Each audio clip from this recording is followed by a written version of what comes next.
Fellas, we have a very interesting activist from the United States of America, Jackson Hinkle, that has something very interesting to say about Africa.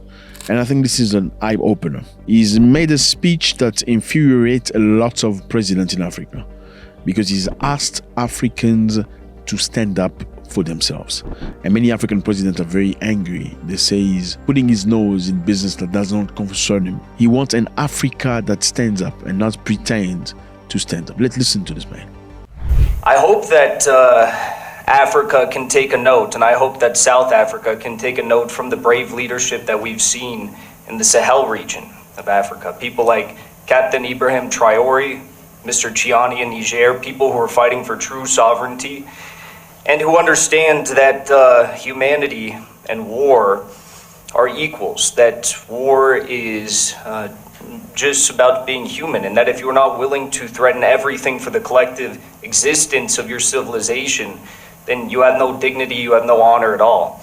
Russia understood that, and that's why they went in to go liberate the people of the Donbass, those who were suffering under the persecution of the Nazis in Kiev for years and years and years, back since even before 2014, when there was the Orange Revolution in Kiev in 2004, backed by the United States. As you can see, Burkina Faso, Niger, and Mali have done a tremendous work, and they are commanding respect, as he said. That's how you make yourself respected, by not begging, by not asking. I don't need your help. I can do it by myself. You know, the bank usually, when you don't need anything, the bank will offer you loans and monies and stuff like that. When you need something, the bank says always no. It's crazy, yeah? Let's go. So I see a lot of great minds coming out of South Africa. I see a lot of great movements coming out of South Africa. But until you're willing to actually stand up to the beast in the United States, like me and many of my comrades are trying to do right now, there will be no true sovereignty for South Africa. You'll have the same old, you'll have the continued economic order. Of course, South Africa was able to do away with the discrimination that plagued this country during apartheid. But did the economic order really change? I don't think so.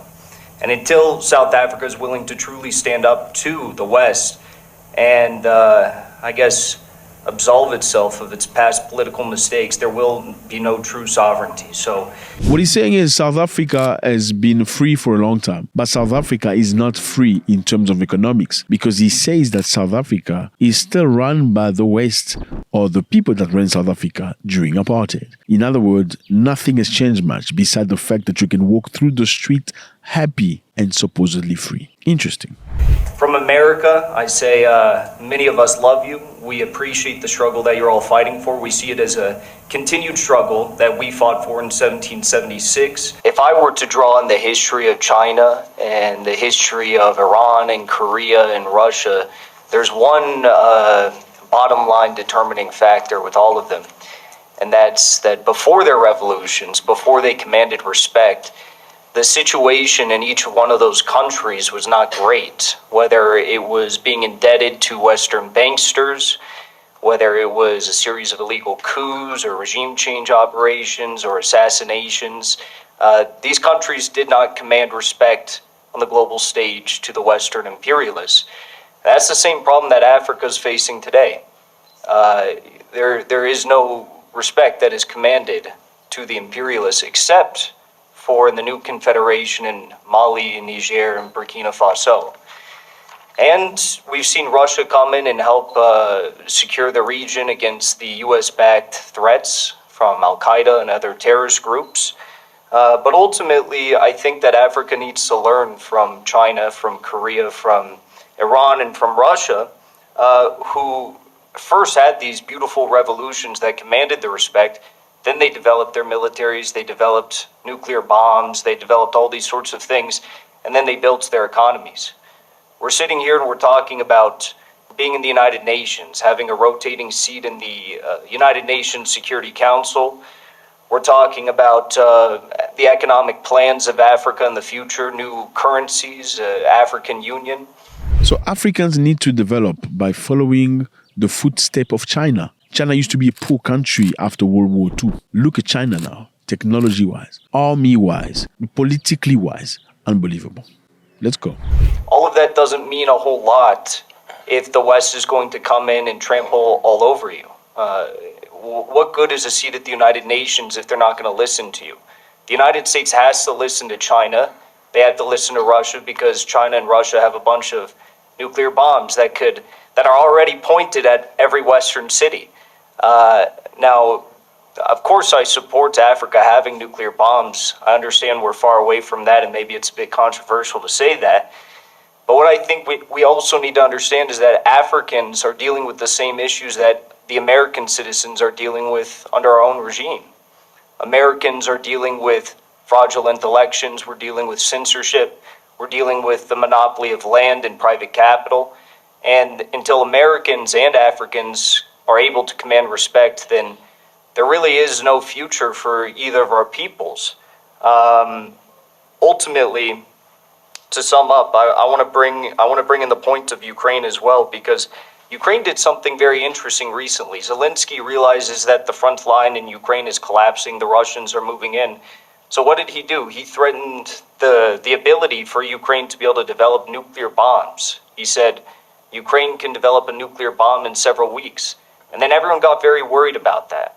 I think the West needs to get very worried about the potential for Africa to assert its own sovereignty and command respect in the same way that we're seeing in the new Confederation states, but all across Africa. And maybe it only starts with one or two nations, but that's exactly what we saw with Iran and Syria. And now look at the United States proxy of Israel. Israel's collapsing because they understand that the strength of Iran and the strength of Syria with the backing of Russia is, it's completely incomparable to the strength of Israel, who would undoubtedly lose in a conventional war against these nations and their proxies all across the region. So I think the question of military power is extremely important, and it actually comes before the question of economic power or trade routes or currencies or any of these things. So I hope to see more bold leadership. Even in the case of Niger, Victoria Nuland was too afraid to tell Nigeria to invade Niger because she understood the military power of these Sahel states with the backing of Russia. They wanted to do an ECOWAS invasion, and with the intervention of Russia and China and the military backing in the Sahel states, they understood in the United States that this was a no-go, that they couldn't do it.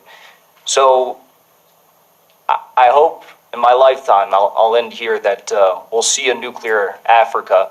We're already seeing Russia. Rosatom is talking about bringing nuclear reactors into Burkina Faso. But I hope one day it's nuclear bombs. Fellas, this is a very interesting view. I want to know what you feel about this. Let me again remind you that many African presidents are not very happy with this guy because he's speaking out the truth. Matter of fact, in America, they don't like him either, because they say he's become a Russian propagandist because he's telling them the truth of how things are working. Let me know how you feel about this. It's always a great pleasure. God bless.